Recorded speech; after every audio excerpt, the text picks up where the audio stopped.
ವೀಕ್ಷಕರೇ, ಹೊರಗಡೆಯಿಂದ ಕ್ರಿಸ್ಪಿ ಒಳಗಡೆಯಿಂದ ಸಾಫ್ಟ್ ಆಗಿರುವಂಥ ಹರಾಬರ್ ಕಬಾಬನ್ನು ಮಾಡಿದ್ದೀನಿ ಇವತ್ತು.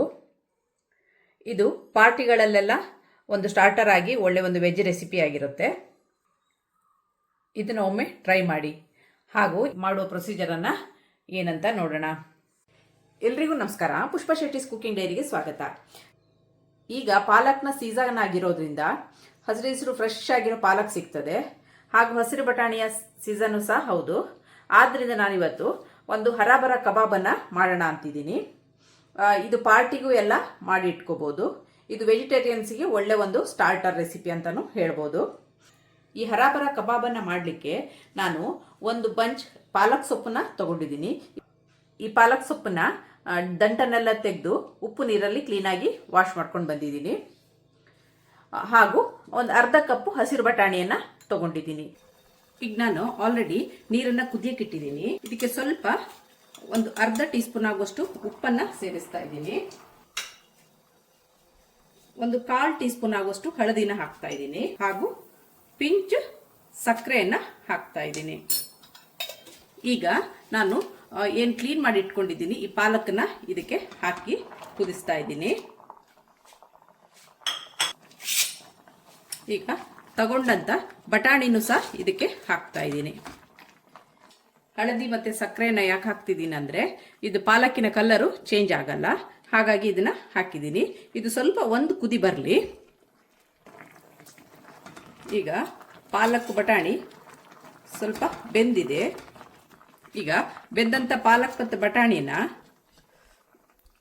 ಈಗ ನಾನು ಐಸ್ ನೀರನ್ನು ತಗೊಂಡಿದ್ದೀನಿ. ಇದಕ್ಕೆ ಒಂದು 30 to 40 ಸೆಕೆಂಡು ಇದನ್ನು ಇದರಲ್ಲಿ ಅದ್ದಿಡ್ತಾ ಇದ್ದೀನಿ. ನೆಕ್ಸ್ಟ್ ಪ್ರೊಸೀಜರ್ ಏನಂತ ನೋಡೋಣ. ಈ ಪಾಲಕ್ ಮತ್ತು ಬಟಾಣಿಯಲ್ಲಿ ಸ್ವಲ್ಪನೂ ಪಸೆ ಇಲ್ಲದ ಹಾಗೆ ನೀರನ್ನು ಸೋಸ್ಕೊಳ್ಳೋಣ. ಈಗ ಇದನ್ನು ಒಂದು ನೆಟ್ಟಿಗೆ ಹಾಕಿದ್ದೀನಿ. ಈಗ ಅಷ್ಟರಲ್ಲಿ ನೀರೆಲ್ಲ ಕ್ಲೀನಾಗಿ ಇಳಿದು ಹೋಗಲಿ. ಈಗ ನೀರೆಲ್ಲ ಕ್ಲೀನಾಗಿ ಹೋಗಿದೆ. ಪಾಲಕ್ಕು ಈ ಥರ ಆಗಬೇಕು. ಇದನ್ನ ಒಂದು ಮಿಕ್ಸಿ ಜಾರಿಗೆ ಹಾಕಿ ನುಣ್ಣಿಗೆ ಪೇಸ್ಟ್ ಮಾಡ್ಕೊಂಡು ಬರೋಣ.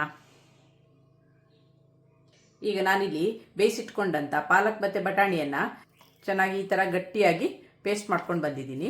ಈಗ ಇದರದ್ದು ನೆಕ್ಸ್ಟ್ ಪ್ರೊಸೀಜರ್ ಏನಂತ ನೋಡೋಣ. ಆಲ್ರೆಡಿ ಬಾಣಲೆಯನ್ನು ಬಿಸಿಗಿಟ್ಕೊಂಡಿದ್ದೀನಿ. ಅದಕ್ಕೆ 1 ಟೀ ಸ್ಪೂನ್ ಆಗುವಷ್ಟು ಕುಕ್ಕಿಂಗ್ ಆಯಿಲ್ನ ಹಾಕ್ತಾ ಇದ್ದೀನಿ.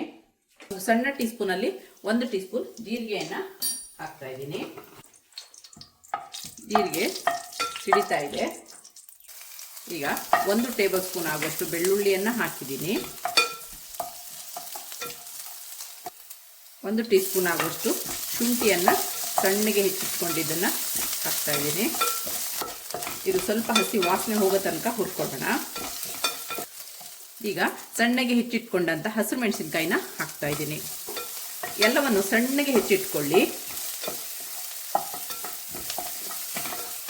ಇದು ಸ್ವಲ್ಪ ಹುರಿದಾಗಕ್ಕೂ ಒಂದು ಅರ್ಧ ಕಪ್ನಷ್ಟು ಬೀನ್ಸನ್ನು ತಗೊಂಡಿದ್ದೀನಿ. ಬೀನ್ಸನ್ನು ತಗೊಳ್ಳುವಾಗ ಎಳೆ ಬೀನ್ಸನ್ನು ನೋಡಿ ತಗೊಳ್ಳಿ. ಅದನ್ನ ಈ ಥರ ಸಣ್ಣಗೆ ಹೆಚ್ಚಿಟ್ಕೋಬೇಕು. ಚೆನ್ನಾಗಿ ಇದನ್ನು ಹುರ್ಕೊಳ್ಳೋಣ. ಬೀನ್ಸ್ ಸ್ವಲ್ಪ ಬಾಡಕ್ಕೂ ಅರ್ಧ ಕಪ್ಪು ಕ್ಯಾರೆಟ್ ತುರಿನ ಹಾಕ್ತಾ ಇದ್ದೀನಿ. ಬೇಕಾದ್ರೆ ಸಣ್ಣಗೆ ಹೆಚ್ಕೊಂಡು ಹಾಕ್ಕೋಬೋದು. ನಾನಿಲ್ಲಿ ತುರಿದಿಟ್ಕೊಂಡಿದ್ದೀನಿ. ಈಗ ಕ್ಯಾರೆಟ್ ಮತ್ತು ಬೀನ್ಸ್ ಚೆನ್ನಾಗಿ ಬಾಡಿದೆ. ಈ ಹಂತದಲ್ಲಿ ಒಂದು ಅರ್ಧ ಕ್ಯಾಪ್ಸಿಕಮ್ಮನ್ನು ಹೆಚ್ಚಿಟ್ಕೊಂಡಿದ್ದೀನಿ ಸಣ್ಣಗೆ, ಅದನ್ನು ಹಾಕ್ತಾ ಇದ್ದೀನಿ. ಕ್ಯಾಪ್ಸಿಕಮ್ ತುಂಬ ದೊಡ್ಡದಿತ್ತು, ಅದಕ್ಕಾಗಿ ನಾನು ಅರ್ಧ ತೊಗೊಂಡಿದ್ದೀನಿ. ನೀವು ಸಣ್ಣ ಕ್ಯಾಪ್ಸಿಕಮ್ ಆದರೆ ಒಂದನ್ನು ಹಾಕ್ಕೋಬೋದು. ನಾನಿಲ್ಲಿ ಅರ್ಧ ಕ್ಯಾಪ್ಸಿಕಮನ್ನು ಇದಕ್ಕೆ ಹಾಕಿದ್ದೀನಿ. ಇದನ್ನು ಚೆನ್ನಾಗಿ ಹುರ್ಕೊಳ್ಳೋಣ. ಇದು ಬೇಗನೆ ಬಾಡುತ್ತೆ, ಆದ್ದರಿಂದ ನಾನು ಇದನ್ನು ಲಾಸ್ಟಿಗೆ ಹಾಕಿದ್ದೀನಿ. ನಾನು ಇದಕ್ಕೆ ಇಲ್ಲಿ ಒಂದು ಅರ್ಧ ಕಪ್ನಷ್ಟು ಕಾಲಿಫ್ಲವರನ್ನು ಮಿಕ್ಸ್ ಮಾಡ್ತಾ ಇದ್ದೀನಿ. ಇದನ್ನು ಸಣ್ಣಗೆ ಹೆಚ್ಚಿಟ್ಕೊಂಡಿದ್ದೀನಿ.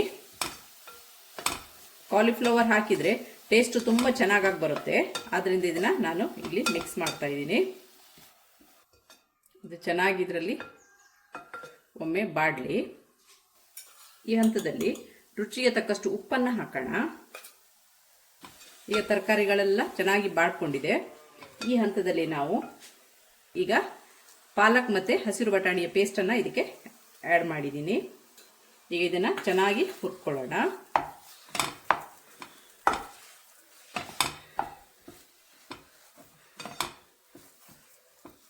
ಇದನ್ನು ಕೈ ಬಿಡದೆ ಸ್ವಲ್ಪ ಮಗ್ತಾ ಇರಿ, ಇಲ್ಲಾಂದರೆ ತಳ ಹಿಡಿಯುವ ಚಾನ್ಸಸ್ ಇರುತ್ತೆ. ಇದು ಪಾರ್ಟಿ ಫಂಕ್ಷನ್ಗಳಲ್ಲಿ ಏನಾದರೂ ಮನೇಲಿ ಪಾರ್ಟಿಗಳಿದ್ದರೆ ಅಥವಾ ಯಾರಾದರೂ ಗೆಸ್ಟ್ ಬರೋರಿದ್ದರೆ ಇದನ್ನ ಒಂದು ಮುಂಚಿನ ದಿನವೇ ಮಾಡಿ ಇಟ್ಕೋಬೋದು. ಇದನ್ನ ಫ್ರೀಝರಲ್ಲಿ ಇಟ್ಟರೆ ಒಂದು 2-3 ದಿನಕ್ಕೆ ಏನಾಗಲ್ಲ, ಚೆನ್ನಾಗಿರುತ್ತೆ. ಈ ಹಂತದಲ್ಲಿ ನಾವು ಒಂದು 2 ಟೀ ಸ್ಪೂನು ಕಡಲೆ ಹಿಟ್ಟನ್ನು ಹಾಕ್ತಾ ಇದ್ದೀನಿ. ಇದು ಚೆನ್ನಾಗಿ ಬೈಂಡಿಂಗನ್ನು ಕೊಡುತ್ತೆ. ಈಗ ಇದಕ್ಕೆ 1 ಟೀ ಸ್ಪೂನ್ ಆಗುವಷ್ಟು ಚಿಲ್ಲಿ ಪೌಡ್ರನ್ನು ಹಾಕ್ತಾ ಇದ್ದೀನಿ. ಅರ್ಧ ಟೀ ಸ್ಪೂನ್ ಅಷ್ಟು ಜೀರಾ ಪೌಡ್ರು, ಅರ್ಧ ಟೀ ಸ್ಪೂನ್ ಗರಂ ಮಸಾಲ ಹಾಗೂ 1 ಟೀ ಸ್ಪೂನ್ ಆಗುವಷ್ಟು ಧನಿಯಾವನ್ನು ಹಾಕ್ತಾ ಇದ್ದೀನಿ. ಇದನ್ನೆಲ್ಲ ಈಗ ಒಮ್ಮೆ ಚೆನ್ನಾಗಿ ಮಿಕ್ಸ್ ಮಾಡ್ಕೊಳ್ಳೋಣ.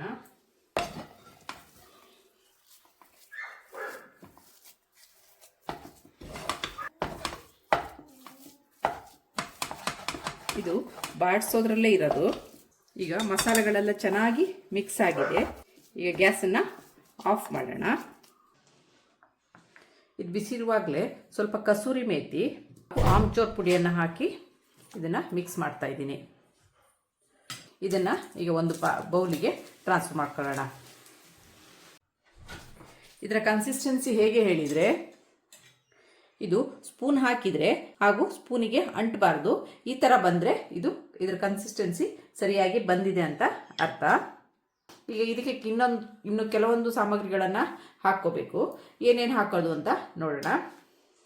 ಈಗ ಇದಕ್ಕೆ ನಾನು ಒಂದು ದೊಡ್ಡ ಆಲೂಗಡ್ಡೆಯನ್ನು ಚೆನ್ನಾಗಿ ಬೇಯಿಸಿ ತುರಿದು ಇಟ್ಕೊಂಡಿದ್ದೀನಿ. ಈಗ ಇದನ್ನು ಇದಕ್ಕೆ ಸೇರಿಸ್ತಾ ಇದ್ದೀನಿ. ಒಂದು ಅರ್ಧ ಕಪ್ನಷ್ಟು ಪನ್ನೀರನ್ನು ಆ್ಯಡ್ ಮಾಡ್ತಾ ಇದ್ದೀನಿ ಹಾಗೂ 1 ಟೇಬಲ್ ಸ್ಪೂನ್ ಆಗುವಷ್ಟು ಕಾರ್ನ್ಫ್ಲೋರ್ನ ಆ್ಯಡ್ ಮಾಡ್ತಾ ಇದ್ದೀನಿ. ಇದರಿಂದ ಬೈಂಡಿಂಗ್ ಚೆನ್ನಾಗಿ ಬರುತ್ತೆ, ಹಾಗಾಗಿ ಇದನ್ನ ಕಾರ್ನ್ಫ್ಲೋರ್ನ ನಾನು ಉಪಯೋಗಿಸ್ತಾ ಇದ್ದೀನಿ. ಒಂದು 4 ಬ್ರೆಡ್ ಸ್ಲೈಸನ್ನು ತೊಗೊಂಡಿದ್ದೀನಿ, ಅದನ್ನು ಪೌಡ್ರ್ ಮಾಡ್ಕೊಂಡು ಬಂದಿದ್ದೀನಿ, ಬ್ರೆಡ್ ಕ್ರಮ್ಸನ್ನು ಮಾಡ್ಕೊಂಡು ಬಂದಿದ್ದೀನಿ. ಈಗ ಇದನ್ನು ಇದಕ್ಕೆ ಆ್ಯಡ್ ಮಾಡ್ತಾ ಇದ್ದೀನಿ. ಈಗ ಸ್ವಲ್ಪ ಚಾಟ್ ಮಸಾಲವನ್ನು ಇದಕ್ಕೆ ಆ್ಯಡ್ ಮಾಡ್ತಾ ಇದ್ದೀನಿ. ಈಗ ಇದಕ್ಕೆ ಸ್ವಲ್ಪ ಕೊತ್ತಂಬರಿ ಸೊಪ್ಪನ್ನು ಸಣ್ಣಗೆ ಹೆಚ್ಚಿ ಹಾಕ್ಕೊಳ್ತಾ ಇದ್ದೀನಿ. ಈಗ ಇದನ್ನು ಚೆನ್ನಾಗಿ ಮಿಕ್ಸ್ ಮಾಡೋಣ.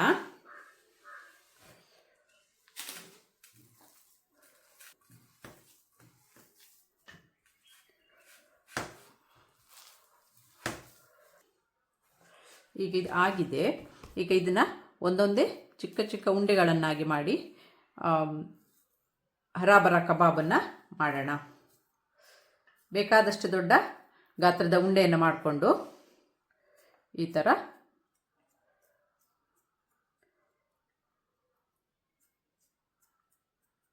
ಎಷ್ಟು ಚೆನ್ನಾಗಿ ಕನ್ಸಿಸ್ಟೆನ್ಸಿ ಬಂದಿದೆ ನೋಡಿ, ತುಂಬಾ ಚೆನ್ನಾಗಿ ಬಂದಿದೆ. ನೀವು ಇದನ್ನು ಒಮ್ಮೆ ಟ್ರೈ ಮಾಡಿ. ಪಾರ್ಟಿಗಳಲ್ಲಿ ಮಾಡಿಕೊಳ್ಳಬಹುದಾದಂಥ ಪರ್ಫೆಕ್ಟ್ ಆದ ಹರಾಬರ ಕಬಾಬ್ ನೋಡಿ. ಪರ್ಫೆಕ್ಟ್ ಆದ ಅಳತೆ ಚೆನ್ನಾಗಿ ಒಳ್ಳೆ ಕನ್ಸಿಸ್ಟೆನ್ಸಿಯಲ್ಲಿ ಬಂದಿದೆ. ಇದೇ ಅಳತೆಯಲ್ಲಿ ಎಲ್ಲವನ್ನು ಹಾಕ್ಕೊಳ್ಳಿ, ಚೆನ್ನಾಗಿ ಬರುತ್ತೆ. ಈಗ ಇದ್ರದ್ದು ನೆಕ್ಸ್ಟ್ ಪ್ರೊಸೀಜರ್ ಏನಂತ ನೋಡೋಣ. ಇದನ್ನ ಈಗ ಎಣ್ಣೆಯಲ್ಲಿ ಡೀಪ್ ಫ್ರೈ ಮಾಡ್ಬೋದು ಅಥವಾ ಶಾಲೋ ಫ್ರೈನೂ ಮಾಡ್ಕೋಬೋದು. ಈಗೊಮ್ಮೆ ನೀವು ಮನೆಯಲ್ಲಿ ಟ್ರೈ ಮಾಡಿ. ಈಗ ಇದನ್ನು ಫ್ರೈ ಮಾಡ್ಕೊಂಡು ಬರೋಣ. ಈಗ ನಾನು ತವವನ್ನು ಬಿಸಿಗಿಟ್ಟಿದ್ದೀನಿ, ಅದರಲ್ಲಿ ಎಣ್ಣೆಯನ್ನು ಹಾಕಿದ್ದೀನಿ. ಎಣ್ಣೆಗೆ ಬಿಸಿ ಆಗಿದೆ, ಶಾಲೋ ಫ್ರೈ ಮಾಡೋಣ.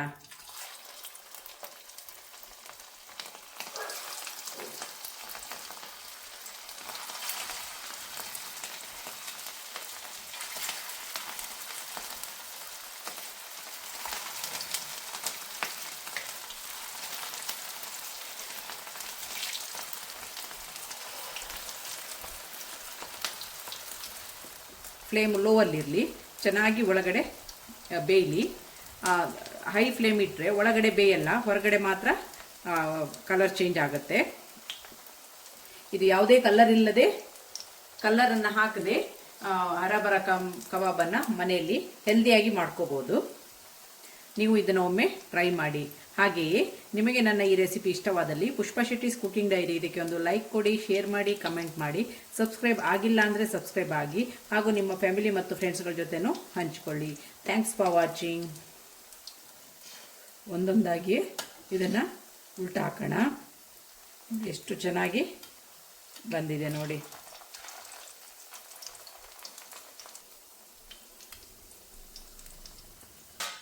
ಈಗ ಇನ್ನೊಂದು ಸೈಡು ಚೆನ್ನಾಗಿ ಕಾದಿದೆ. ಇದೀಗ ಆಗಿದೆ. ಈಗ ಒಂದೊಂದನ್ನೇ ತೆಗೆದು ಸರ್ವ್ ಮಾಡೋಣ.